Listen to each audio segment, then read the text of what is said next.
ونستغفره ونعوذ بالله من شرور أنفسنا ومن سيئات أعمالنا من يهده الله فلا مضل له ومن يضلل فلا هادي له أشهد أن لا إله إلا الله وحده لا شريك له وأشهد أن محمدا عبده ورسوله اللهم صل وسلم وبارك على هذا النبي الكريم وعلى آله وصحبه أجمعين. Bapak-bapak, pengurus masjid yang saya hormati, ada ulama, tokoh masyarakat, sakit pandai, bapak-bapak, ibu-ibu yang saya muliakan, serta para pemuda-pemudi yang semoga kita semua senantiasa dirahmati oleh Allah. Amin ya rabbal alamin. Kembali kita mengucap syukur alhamdulillahirabbil alamin. Bersalawat kita kepada Rasulullah sallallahu alaihi wasallam dengan mengucapkan Allahumma shalli ala Muhammad wa ala alihi wasallam. Dalam sebuah hadis sahih, di situ Rasulullah menceritakan kepada para sahabat, dulu pernah ada dua orang adik-beradik berkebangsaan dari Israel. Tetapi ada perbedaan di antara kedua adik-beradik ini. Abangnya ahli maksiat, adiknya ahli dalam ketaatan. Setiap kali abangnya buat maksiat, adiknya selalu mengawasi. Kemudian kalau nampak abangnya berbuat maksiat, langsung dinasihati. Di sini terlihat sepertinya cara adiknya ini benar, tapi rupanya Rasulullah maksudnya menceritakan ini apa? Kita tidak boleh mengawasi aib orang. Banyak orang dia sudah rajin sholat, sudah baik, sudah itu dia suka mengawasi orang yang berbuat maksiat. Umar bin Khattab radhiyallahu anhu pernah dia menggerebek rumah orang pesta-pesta di dalam. Kata Umar, ketahuan toh, sudah didobrak pintu rumah, ketahuan toh, kau telah berbuat maksiat. Kata orang ini, saya buat dosa satu cuma kali kok. Saya berbuat maksiat menjadikan rumah itu tempat pesta. Tapi engkau telah berbuat maksiat dua kali. Yang pertama, kau telah melanggar bahwa tidak boleh masuk rumah orang tanpa izin. Kau telah melakukannya. Yang kedua, kau telah mengawasi aib kami. Maka kata Khalifah Umar bin Khattab, kalau begitu maafkan aku, tapi tolong jangan buat lagi seperti ini. Ada Umar bin Khattab takut ya lebih orang. Maksudnya kalau sebelum orang berbuat maksiat, cepat kita atasi dulu.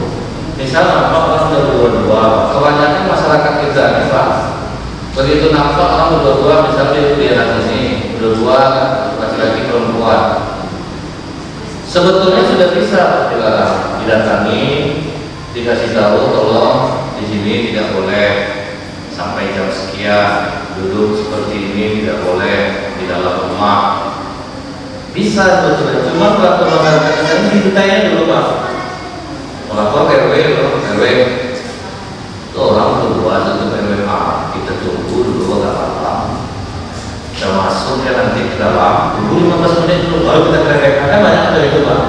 Ditunggunya orang buat salah dulu. Manjalah RW kata suruh. Setelah RT kan kita RW dulu. Baru buat pula tengok ada.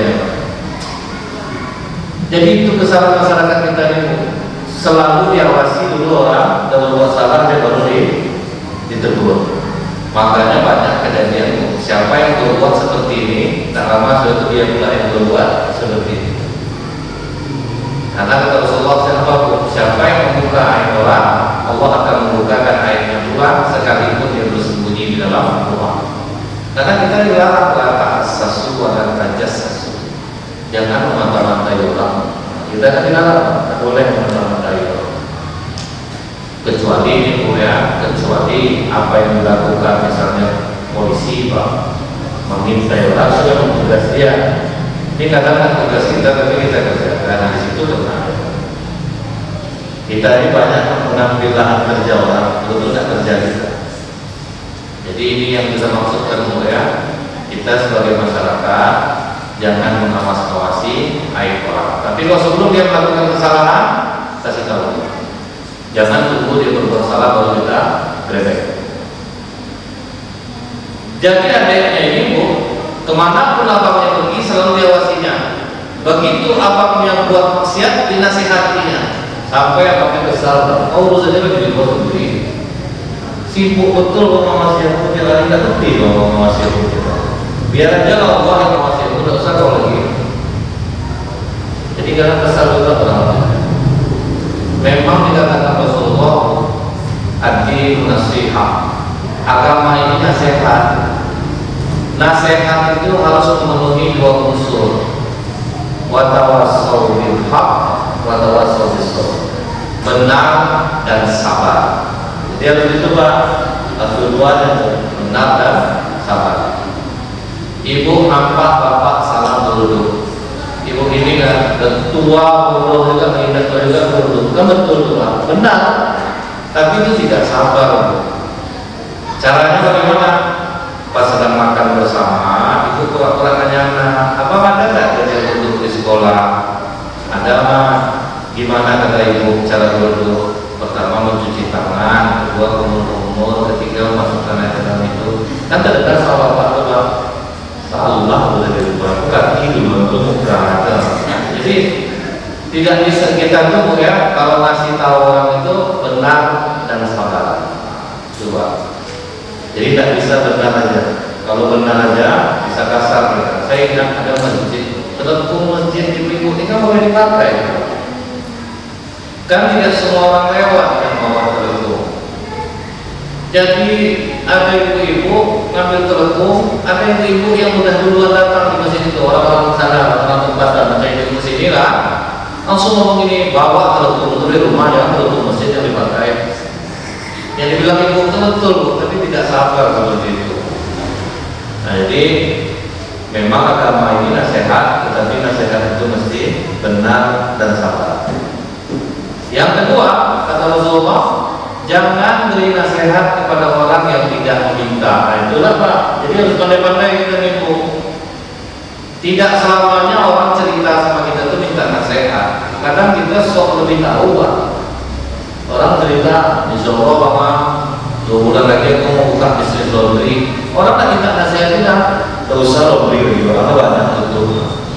Dipatahkannya orang ini ya. Tentu kesal orang cerita sama kita ini. Orang tak minta nasihat, kita kasih nasihat. Besok kalau kau buka laundry ya, beli sabun tuh di situ, tuh sabun itu beda. Macam tahu pula dia baca kita jalan negara. Orang yang suka usaha yang tahu, Pak coba lu dulu sama orang sok tahu Pak. Sakit telinga kita dibuat apa aja cerita kita dia tahu semua Pak. Sampai orang bilang untuk terusan untuk dia lagi macam tahu dulu di rumah dia kali nganggur tahu lah politik ini politik itu partai itu kesal orang ini. Karena apa? Kadang ada orang yang datang ke kita itu dia mau cerita. Kalau orang mau cerita kita dengarkan Pak. Nah, tugas kita mendengarkan. Misalnya orang datang ke saya, dia cerita, saya mau cerita soal suami saya Ustaz. Oke, saya dengar. Tapi selama dia minta pendapat, saya dengar Pak. Kadang dia cuma mau cerita tuh. Nanti kalau datang menurut pandangan Ustaz bagaimana? Nah, lalu kita jawab Pak. Yang kedua, kadang orang datang ke kita itu dia butuh uang, jangan kasih nasihat Pak. Orang datang untuk cerita sama ibu, semenjak corona ini payah yang dilayani, 2 hari makan nasi putih, dia tidak lauk tapi di rumah. Jangan ibu kasih amalan dia. Nah, coba bawa sholat duha 8 rakaat, sudah itu zikir istighfar 100 kali. Orang menjelat lapar, kita kasih amalan, duit kasih ibu. Itu letih lah orang jadinya awal lapar disuruhnya malah istighfar 100 kali, sholat duha sekian. Nah jadi kita harus tahu nih Bu, orang datang ke kita itu butuh nasihat atau butuh uang. Nah sementara yang dilakukan oleh adik ini, apapun kesalahan abangnya dinasihati. Sampai akhirnya adik ini berkata demikian Bu, kalau macam ini kelakuan abang tidak akan pernah diampuni Allah dan abang masuk neraka. Kita mungkin pernah mengeluarkan kata-kata seperti ini karena kita merasa udah rajin sholat, udah rajin ke masjid, anggap kita sudah habis surga Pak. Sehingga kadang kita mudah aja nengok orang berbuat maksiat, tidak akan masuk surga, masuk surga, masuk neraka Pak. Nah, itu yang bahaya. Kenapa bahaya kalimat itu? Jadi kata Rasulullah, begitu berhadapan dengan Allah di hari akhirat, maka kata Allah kepada adiknya ini, kok berani kau mengatakan aku tidak mengampuni dosa orang? Kok kau fitnah aku? Coba, jangan difitnah Allah. Allah itu Maha Pengampun, lagi Maha Penyayang, Pak. Jangan dipatahkan semangat orang. Macam ini kalau akan diampuni Allah, bisa kau masuk neraka, bahaya namanya, Pak. Kok berani kau masuk ke neraka? Ini kuasa kepada dia, kata Allah. Akhirnya adiknya yang tak beribadah ini malah masuk neraka. Inilah yang dimaksud ahli ibadah tapi masuk neraka. Suka ngawasi orang, suka nasihati orang. Rupanya bahaya makanan seperti ini, Pak. Tidak selamanya bagus, ternyata. Karena apa? Di masa Rasulullah SAW ada seorang laki-laki yang punya kebiasaan jelek. Kalau orang Nasrani meninggal, orang Yahudi meninggal, kan kau parah, Pak. Ulang keluarga digalinya. Apa yang kata Anda yang jelek, Pak? Kali ini rupanya yang meninggal perempuan muslimah. Begitu keluarga pulang digali, tidak ada bawa harta. Adalah kapan menjawab. Saking jahatnya, Pak, daripada rugi, tanah udah tergali, ditariknya kapan itu, nampaknya tubuh molek perempuan ini, Pak. Bertukarnya dari mencuri jadi memperkosa mayat. Diperkosa mayat ini, Pak. Tapi setelah dia melakukan itu, bergetar pada dia, minta ampun dia kepada Allah, menyesal. Dia lari ke tempat Rasulullah SAW. Ya Rasulullah, aku telah melakukan dosa besar. Dosa apa yang telah kau lakukan? Lebih tinggi daripada langit, ya Rasulullah, lebih dalam daripada bumi. Ya coba kau dengan tenang katakan dosa apa yang kau lakukan. Aku telah menzinai mayat, ya Rasulullah. Apa? Celaka engkau, enyah engkau dari mukaku. Tidak mungkin Allah akan mengampuni dosa. Menangis dan menundanya itu. Turun malaikat Jibril kepada Rasulullah. Ya Rasulullah, kalau difilmkan, Allah bertanya kepadamu, engkaukah yang menciptakan manusia atau Allah? Allah Jibril. Kenapa Allah bertanya ini kepadaku? Tunggu ya Rasulullah. Allah juga bertanya kepadamu, engkaukah yang memberi manusia rezeki atau Allah? Allah Jibril. Allah juga bertanya kepada, engkaukah yang mengampuni dosa manusia atau Allah? Allah Jibril. Mengapa kau persulit nama Allah yang ingin bertobat? Dan seperti itu dosa, ya Pak. Jadi seberapa parahnya Bapak Ibu di masa lalu, minta ampun Allah, Allah ampuni. Maka jangan pernah memfitnah Allah. Allah itu Maha Pengampun lagi Maha Penyayang. Fir'aun aja kalau sempat lolos dia minta ampun waktu itu, diampuni ya Allah, cuma tidak sempat. Emosi mereka Jibril waktu Fir'aun minta ampun itu, Pak, langsung disepak Jibril mulutnya sempal pakai tanah. Malaikat emosi nih. Kenapa kau lakukan itu Jibril? Kata Rasulullah, Allah Maha Pengampun ya Rasulullah. Aku takut sempat lolos dia minta ampun nih. Malaikat dia punya nafsu emosi nih. Kalau sempat lolos waktu diampuni Allah Fir'aun itu. Nah begitu betul lah Allah ini Maha Pengampun. Jadi tidak boleh kita memfitnah Allah. Maka ketika kita orang yang belum berjilbab, jangan kita merasa aku udah hebat. Nengok orang yang belum sholat, bapak udah merasa tengok orang yang berjilbab, apa loh, tak ada apa. Orang bisa saja berubah. Dan urusan kita itu, urusan kita adalah perbaiki amal kita. Doakan orang yang belum sholat. Dulu pernah terjadi seorang ulama sedang duduk di kantor, banyak ustaz-ustaz, datang perempuan bagian seksi ke kantor ulama yang lain langsung berembuk mukanya, ustaz-ustaz yang lain perempuan kotor datang kemari, lari semua itu, hanya satu ulama yang kita duduk. Disambutnya perempuan itu ada masalah Pak, berdiri disambutnya, silakan duduk. Apa masalah? Lunak perempuan yang ceritakan masalah. diajarkan ulama ini fondasi-fondasi Islam kepada dia. Dia rupanya orang Arab, tetapi lama di Prancis Pak. Jadi agama tahu. Diajarkan oleh ulama ini sejuk hatinya Bu. Begitu perempuan di pulang, Ustaz yang lain langsung marah ke ulama satu ini. Apa bapak tak pikir perempuan sekotor itu diterima di sini? Kata ulama ini. Kita ini sama seperti dokter. Yang datang ke kita ini orang sakit. Kalau sempat kita tolak semuanya, cuma bapak yang nggak kuat macam ini Pak. Datang perlu terseksi, ingat kata Ustaz Fadli dapat ditolak, bapak lewat nanti semuanya. Jadi coba ulah itu. Cuma kita nggak boleh memvonis orang. Contohnya ini, ketika seorang pelacur kehausan di padang pasir, kemudian dia buka sepatu kulitnya, dia turun ke dalam sumur itu, dia ambilnya air untuk minum. Begitu dia naik ke atas, baru mau minum, ditengoknya rupanya ada anjing yang kehausan, menjilat-jilat pasir basah. Dikasihnya minum anjing. Apa kata Rasulullah? Allah ampuni dosa perempuan itu. Alhamdulillah. Jadi orang Islam itu sholatnya ini berbuah dengan menjadi akhlak yang baik. Nah, itu seharusnya Pak. Kalau hanya sekedar sembahyang macam kita nih, anak-anak kecil pandai semua apa? Ngaji pandai anak.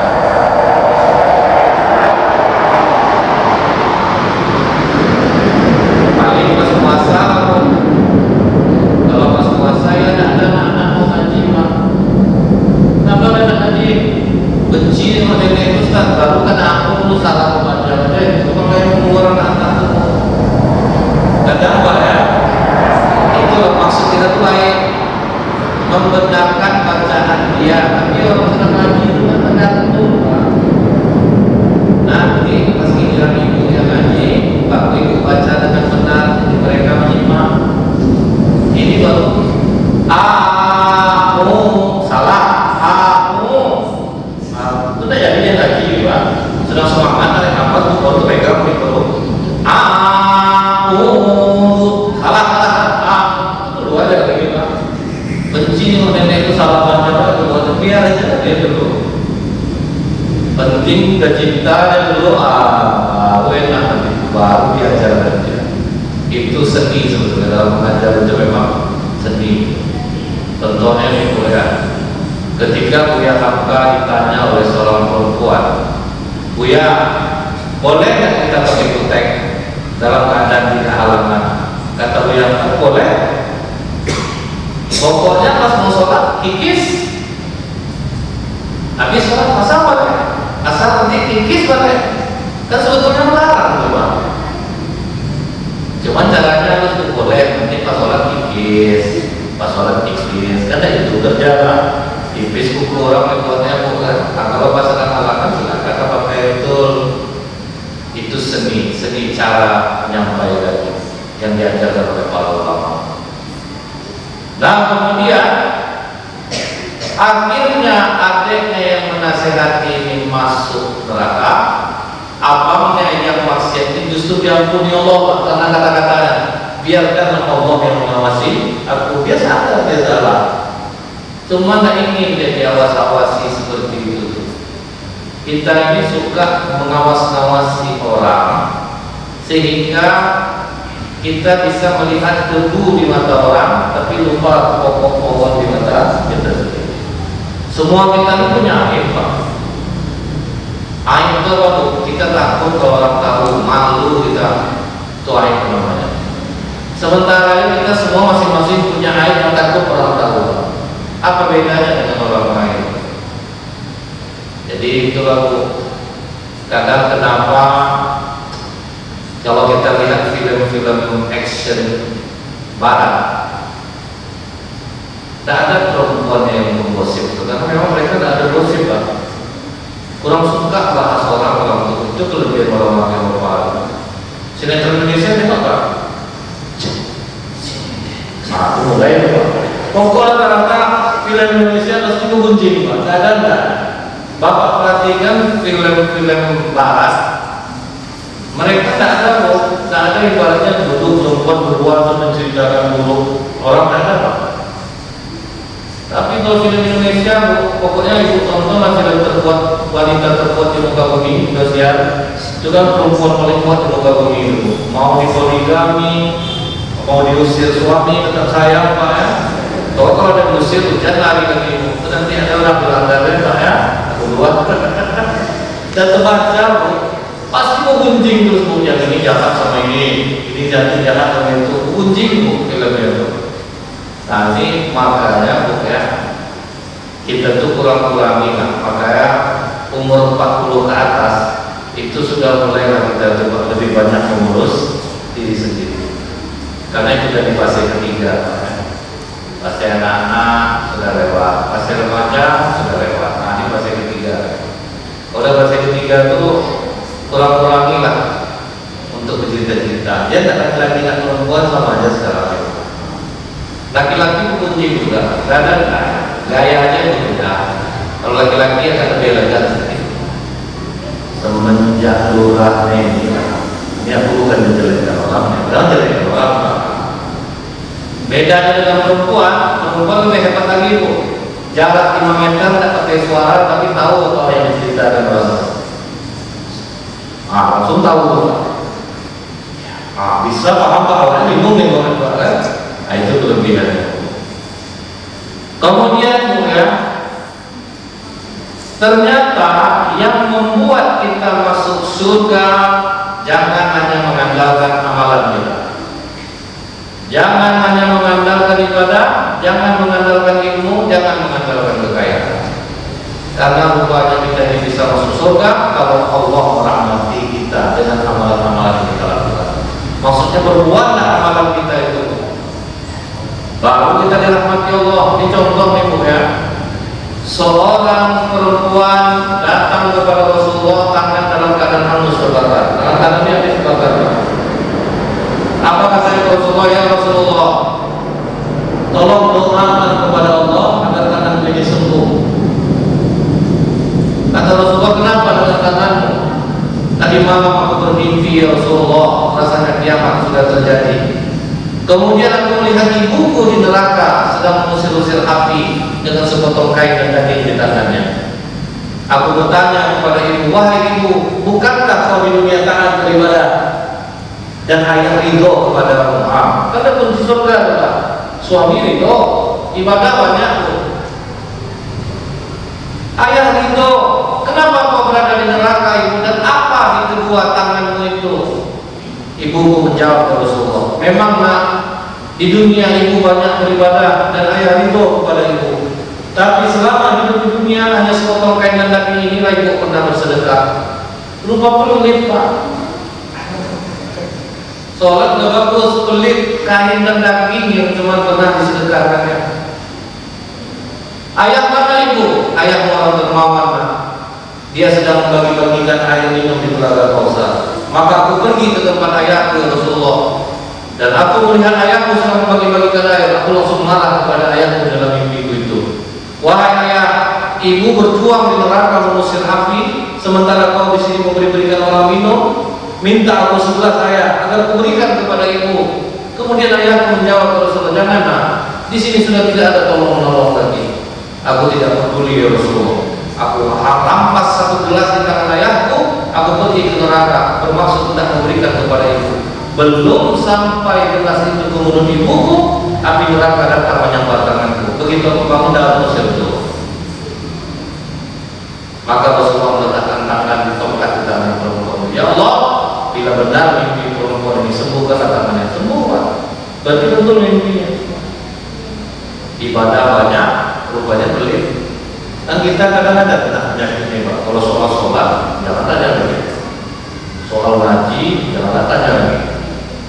Ngomongkan sedekah, ya malah Pak, tapi keluar tak mau. Itu kan ada juga di sini ya Pak ya, di Zimbabwe, bukan di sini, jauh Pak. Kadang ada Pak, kita ini udah rajin ibadah, tapi pelit, minta ampun Bu. Kalau ke mall, 100.000 kecil, tapi kalau di kota infak jadi besar ya. Yang betul keluarnya. Kadang salah isinya kan kayak benungnya Bu. Kok perhatikan lah sama ibu. Orang rencana isi 5.000, masukkan 50, itu lama memegang kepala apa? Semuanya mau tahu dulu. Jadi pokoknya seperti yang pernah saya sampaikan, kalau ada orang teman habis isi kotak infak positif salah isi. Nah jadi itu berbuahlah amalan kita ini dengan keluarga baru bisa. Tapi kalau berani kita ngamalkan ya, coba nak menceritakan dulu orang lain atau apa dari. Pokoknya jangan pernah bahas orang dulu. Lebih banyak jangan bahas saya sendiri lebih. Itu mulai jauh lebih melapangkan jiwa. Karena ketika kita membahas orang, kemungkinannya jadi banyak kemana-mana begini ya. Aku tegur bapak itu tadi pagi ya. Dari mana aku datang ke kami. Dan memang bapak itu enggak sok sih pak. Apa nyambung jadi ya pak? Rupa bapak tumbuh peka dan dia nggak bisa nengok ke kirinya dan penyakit orang macam itu pak. Tahunya pas kapan orang pas ke rumahnya. Bapak tak bisa nengok kayak gitu kan? Akhirnya orang dalam cerita dan orang tahu rupanya kita sama. Jadi itu hati-hati. Dulu pernah orang pernah bapak nih pak, dia ngontrak di perumahan itu. Tiap datang orang bunyi telepon, ngomong dia pak, halo, siapa tuh? Sampai masyarakat bilang, pak, nah bapak sendiri punya handphone sendiri pak, tak perlu bapak teriak-teriak, tak perlu dia masuk ke dalam. Sampai ada banyak orang risau nengok dia, disapa dia. Datanglah yang dari rumahnya. Bapak kalau tidak bisa juga Pak menjaga ketenangan di tempat ini, Bapak pindah ke tempat lain. Apa kata Pak RW? Oh, jawabannya Pak RW, kata Pak RW nih. Pergi aja Pak RW lagi Pak. Pas hari Minggu, ibu-ibu beli sayur. Bapak tukang sayur ini tegurnya bapak tuh, senyum dia ke bapak yang mau diusir Pak. Senyum pula bapak tuh. Kenal bapak sama dia? Kenal betul. Benci orang sini sama dia, mau diusir ya gue gitu. Apa kata tukang sayur ini? Saya lama tetangga sama bapak itu bu. Bapak itu peka, sejak dulu pekanya begitu. Makanya dia dari telepon itu bilang, halo, kan dengar bu. Jadi karena kita suka salah sangka sama orang, rupanya orang itu tidak seperti yang kita sangka. Saya pernah berprasangka ada masjid di Pekanbaru di Pak. Jamaahnya membuat saya semangat walaupun laki-laki cuma 2. Laki-laki 2, ibu-ibunya 5. Itu rutin Pak. 6 bulan saya ceramah sama bapak yang berdua memang selalu memperhatikan. Ada apa selalu rutin. Terakhir baru saya tahu dua-duanya peka bapak saya. Dia pas saya ceramah dicerita bahwa saya mau operasi, katanya, buat operasi apa? Telinga, katanya satu. Baru saya peka dua. Cuma rajin betul ikut pengajian. Dia mungkin ingin mendapatkan keutamaan majelis itu. Jadi kita itu bu, jangan pernah buruk sangka dulu kepada orang. Kalau orang berbuat salah maksiat, lebih baik kita memaafkan. Ini contoh satu lagi Pak. Seorang ahli ibadah namanya Abu bin Hisam. Abu bin Hisam ini Bu, sholat jamaah 5 waktu di masjid, baca Quran, zikir, sedekah, yang malam tahajud, walaupun sakit tetap tahajud. Dingin pun cuaca tetap dia berwudu dengan air. Sampai suatu ketika alangkah kagetnya dia, ketika dia berwudu muncul sosok makhluk dari sumurnya itu. Terkejut dia langsung bertanya, siapa kau? Aku malaikat Allah. Apa engkau Abu Hisam? Mungkin karena aku rajin ibadah, malaikat menampakkan diri kepada Allah. Kenapa kau memunculkan diri di hadapanku? Kata malaikat ini, aku ditugaskan Allah untuk mencari hamba-hamba yang mencintai. Nah, sebabnya berarti aku termasuk nih. Nama-nama hamba pecinta Allah itu kami kumpulkan di dalam kitab ini. Langsung Abu bin Hisam bertanya, apakah ada namaku di dalamnya? Kata malaikat ini, maaf Abu Hisham, tidak ada nama di dalamnya. Coba cek balik, masa tidak ada nama di dalamnya? Memang tidak ada Abu Hisham. Alangkah celakanya itu, kata Abu Hisham. Tiap hari aku bersolat berjamaah, aku sholat sunat yang banyak, aku zikir, aku baca Quran, aku bersedekah, malam aku tahajud. Masa aku tidak digolongkan dalam hamba-hamba pecinta Allah? Kata malaikat ini, kami bukan tak tahu. Ketika kau jalan ke masjid, kami ada di situ. Ketika kau sholat, kami ada di situ. Ketika kau baca Quran, kami ada di situ. Kau sedekah, kami tahu. Malam kau tahajud, orang tertidur, kami pun tahu. Tapi Allah melarang kami menuliskan namamu dalam kitab. Kaget coba, ahli ibadah tapi tidak termasuk dalam hamba pecinta Allah. Maka kata Abu Hisham, apa yang membuat namamu tidak tertulis dalam kitab itu? Yang pertama, Abu Hisham, kau memang rajin ibadah, tapi kau suka memamerkan ibadah kepada manusia. Itu orang sering dengar. Tahajud dia malam dibangunkannya anak. Abang, bangun, kenapa mak? Videoin mama tahajud. Bangunlah anak. Ada kata-kata, ya Allah mama, udah berapa lama sih mama tahajudnya? Pada baru 2 rakaat pertama baru 2. Langsung upload tuh di WA berduaan dengan Allah malam ini. Akan banyak komen semuanya. Hati-hati, ngeri pak. Tuh kalau dia tahajud malam, besok subuh ngantuk-ngantuk dia pak, supaya ditanya orang apa dia ngantuk. Lupa tak tahu orangnya dari pantai muak besar-besar pak. Tak juga orang bertanya. Akhirnya ngomong, kenapa aku muak dari tadi? Apa ngomong? Tahajud malam, tak tengok status aku jam 2:30 buka status WA. Nah dari kamera kemana aku semua coba kena. Kalau dia puasa sunat bu, di fotonya sahurnya itu makanan sederhanaku untuk puasa esok hari. Upload. Tapi kan apa kita ngatur supaya memotivasi orang bagus, sedangkan yang buruk aja dia orang. Yang bahaya itu apa? Ketika orang memuji yang malam kita, sangguplah kita mengembalikan pujian itu kepada Allah. Kalau misalnya kita dipuji, ya Allah ibu rajin puasa sunatnya, alhamdulillah Allah yang menguatkan saya. Terus ini tadi Allah kuat untuk puasa ya. Tak tahu dari hadis saya seperti ini, dan memang dari kuatnya dulu saya ini. Ada juga itu yang salah aku.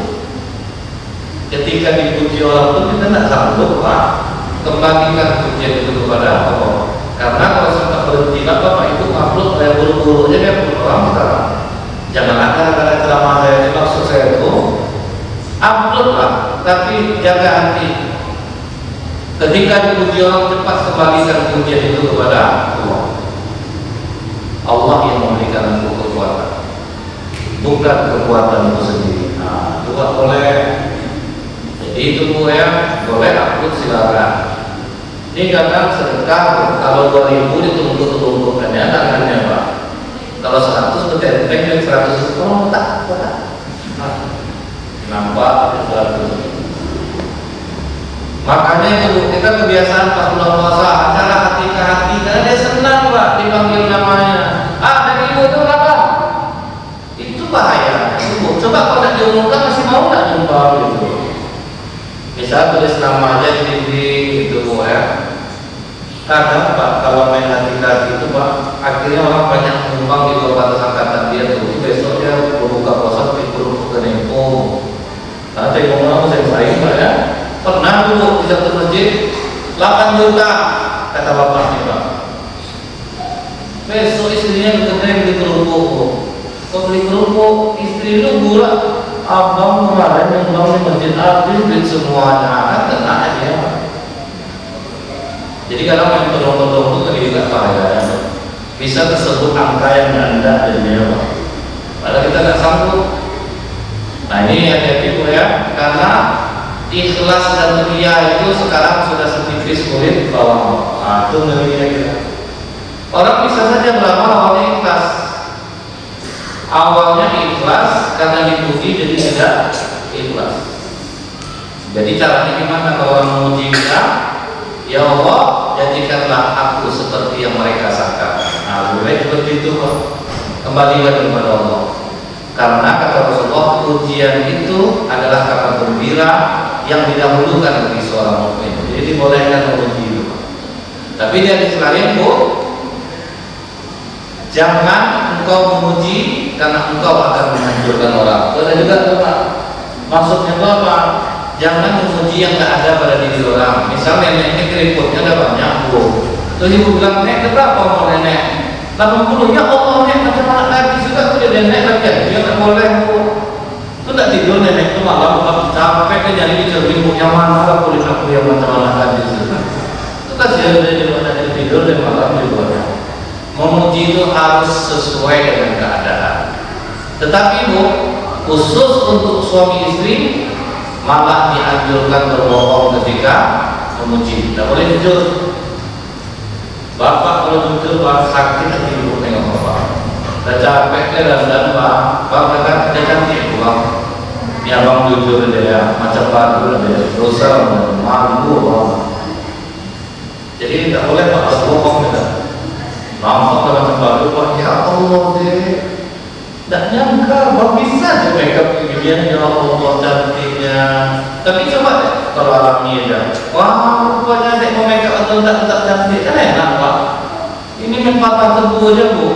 Cantik Bang. Kulit kau hitam, pakai lipstick warna merah, dan nenek pelado. Sedih tuh Pak. Sedih tuh. Jadi bolehkan memuji. Di masa Umar bin Khattab ada seorang istri datang kepada Khalifah Umar, wahai Khalifah, aku didesak oleh suamiku untuk bersumpah. Apakah aku benar-benar mencintai dia atau tidak? Karena bersumpah aku katakan aku tidak mencintaimu. Kata Khalifah Umar, kenapa kau jujur? Tidak boleh jujur, tapi kan aku sumpah. Tidak boleh.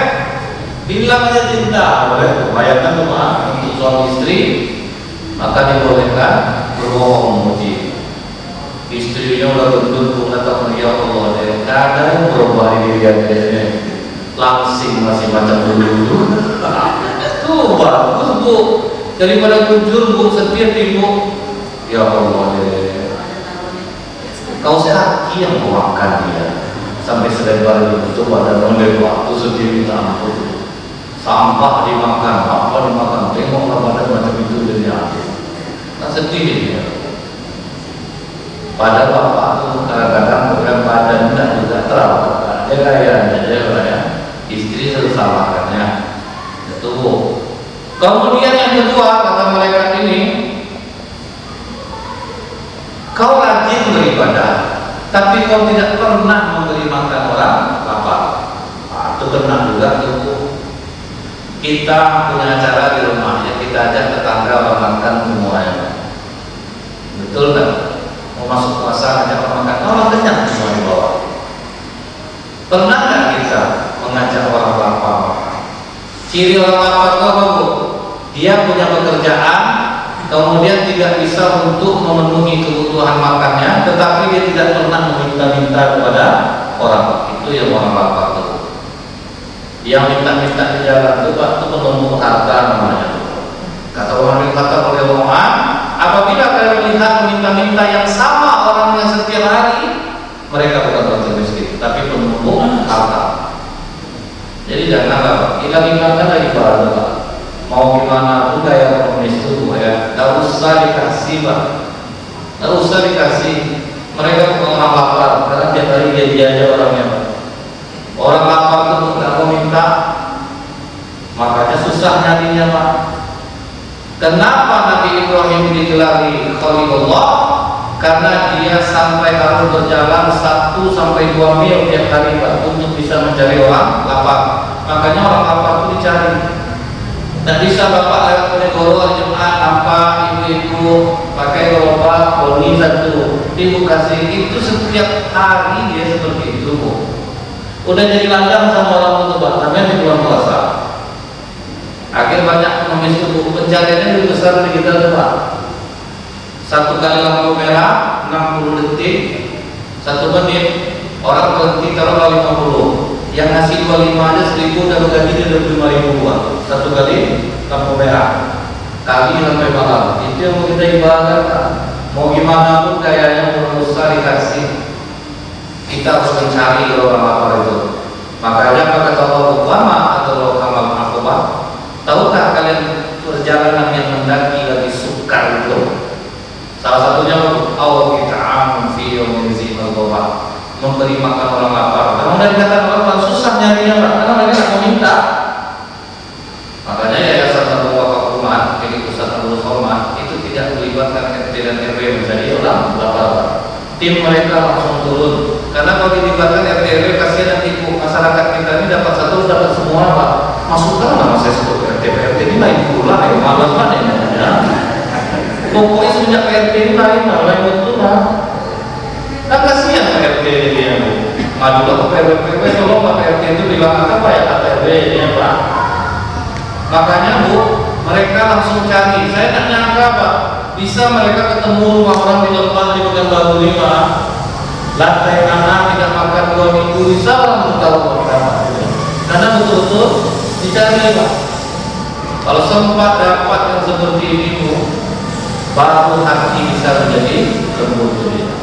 Jadi mudah-mudahan kita ini jangan menjadi orang yang ahli ibadah tetapi akhirnya masuk neraka. Yang pertama karena suka mata-matanya orang, maka kita lebih baik daripada orang lain. Yang kedua, kita rajin ibadah tapi tidak peduli dengan orang lain. Subhanallahumma bihamdika asyhadu an la ilaha illa anta astaghfiruka wa atubu ilaik. Assalamualaikum warahmatullahi wabarakatuh.